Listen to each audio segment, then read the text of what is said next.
क्या होता है जब कोई लव स्टोरी एक पब्लिक ड्रामे में बदल जाए। आज हम एक ऐसे ही वायरल हुए विवाद को समझने की कोशिश करेंगे, जिसकी शुरुआत तो शादी की कुछ तस्वीरों से हुई, लेकिन बात सामाजिक बहिष्कार की मांगों तक जा पहुंची। ये सवाल ही अपने आप में हैरान करने वाला है ना, कि आखिर एक शादी का जश्न इतनी नफरत में कैसे बदल सकता है कि लोग एक परिवार को समाज से ही बाहर निकालने की मांग करने लगे। इसको समझने के लिए हमें कहानी की शुरुआत बिल्कुल उसके क्लाइमैक्स से करनी होगी। जी हाँ, ये कहानी अपने अंजाम पर खत्म नहीं होती, बल्कि वहीं से शुरू होती है, एक पब्लिक अपील के साथ, जिसमें एक परिवार के सोशल बॉयकॉट की मांग की गई।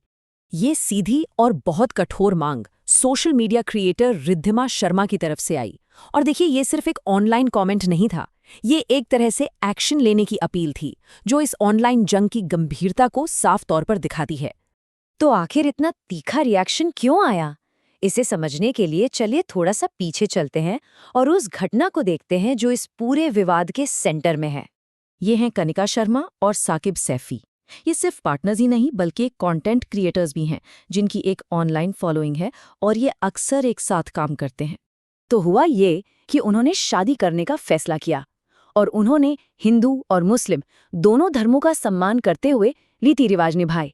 लेकिन जैसे ही उन्होंने अपनी खुशी की तस्वीरें ऑनलाइन शेयर की, तो जश्न एक विवाद में बदल गया।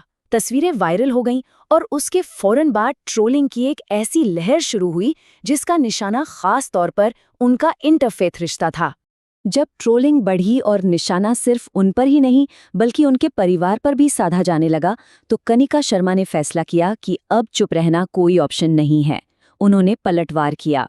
कनिका ने सीधे पलटवार करते हुए अपने आलोचकों पर पाखंड का आरोप लगा दिया। उनका कहना था कि अतीत में उन पर गंभीर पर्सनल अटैक्स हुए, लेकिन तब तो किसी ने कुछ नहीं कहा। उन्होंने सवाल उठाया कि अचानक उनकी शादी ने ही सारी हदें क्यों पार कर दी। कनिका सिर्फ अपना बचाव ही नहीं कर रही थीं, उन्होंने हमला किया और अपनी मुख्य आलोचक रिद्धिमा के चरित्र पर ही सवाल उठा दिए। इससे ये लड़ाई किसी मुद्दे से हटकर एक गहरी पर्सनल लड़ाई बन गई। चलिए अब देखते हैं कि इन दोनों क्रिएटर्स के बीच आरोपों और जवाबों की ये जंग किस तरह आगे बढ़ी। तो यहाँ पर इस जंग की लकीरें बिल्कुल साफ दिखती हैं।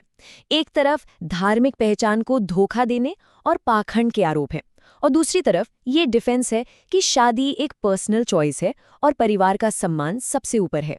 ये शायद सबसे तीखे हमलों में से एक था। इसमें कनिका के एक मुस्लिम परिवार में शादी करने के निजी फैसले को सीधे सीधे उनके भाई की गौ सेवक के तौर पर की जा रही सार्वजनिक सेवा के खिलाफ खड़ा कर दिया गया, जो हिंदू धर्म में एक बहुत गहरी धार्मिक क्रिया है। और इसके जवाब में कनिका ने अपने भाई के काम का सिर्फ बचाव नहीं किया, बल्कि उन्होंने बाजी ही पलट दी। उन्होंने अपने आलोचकों को चुनौती देते हुए पूछा कि भाई, आपने समाज के लिए क्या योगदान दिया है।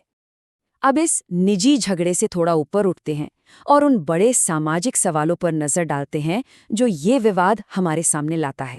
असल में ये झगड़ा सिर्फ दो लोगों के बारे में नहीं है, ये एक तरह से उस बड़ी और अक्सर तनावपूर्ण राष्ट्रीय बहस का एक छोटा सा नमूना है, जो भारत में इंटरफेथ रिश्तों को लेकर चल रही है। इस पूरे सामाजिक गुस्से के बीच ये समझना बहुत जरूरी है कि कानून क्या कहता है। भारतीय कानून और संविधान के मुताबिक किसी दूसरे धर्म के व्यक्ति से शादी करना पूरी तरह से कानूनी है। ये एक संरक्षित व्यक्तिगत स्वतंत्रता है, ये कोई अपराध नहीं है। तो देखिए, कानून तो एक साफ जवाब देता है, लेकिन जो जनता की अदालत है, जो समाज है, वहां का फैसला कहीं ज्यादा पेचीदा है।